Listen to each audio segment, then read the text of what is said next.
It's part of the process of mitigation and adaptation to climate change, because the COP28 in itself is not an end to solving climate change. Yes, the key theme was setting up a fund to help decarbonize, especially with the global south, in most cases the least emitters, because I think Africa emits about 3% of global greenhouse gas emissions.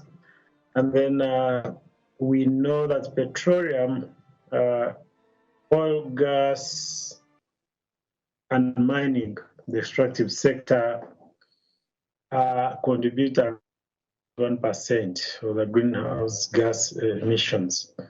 So Africa is way not there at all.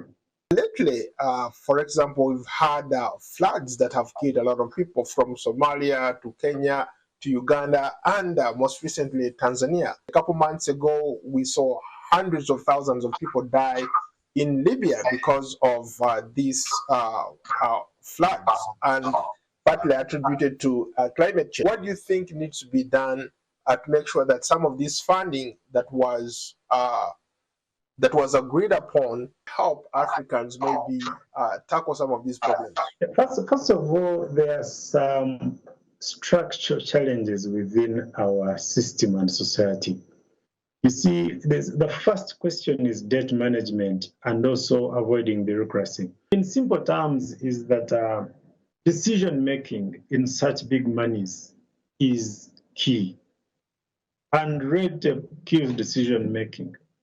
And so there's a push from people who have given money, the development partners, but decisions are not being made, and money is not going down to benefit whom it's supposed to benefit. Uganda is now, I guess, on the cutting edge of producing oil. You talked about how there's been an environmental impact. They have a need here where they want to basically maybe build this oil and petroleum industry so that they can create jobs for their own people.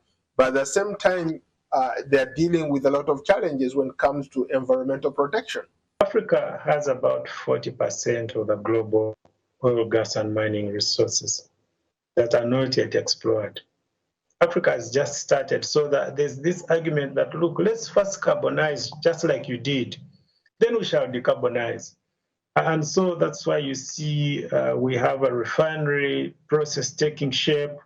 We have the East African crude oil pipeline taking shape in order to prepare and fast up the revenues. Then from there, it is assumed that there will be clean technologies in the oil extraction, refining, and transportation process.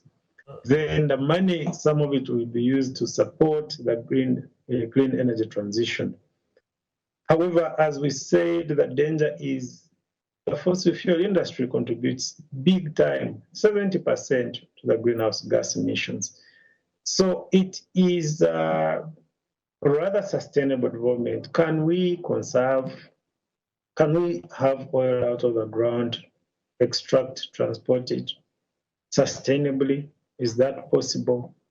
Well, when you look at the energy transition plan that has been, Uganda has launched, there is commitment to exploit our oil resources in a sustainable way.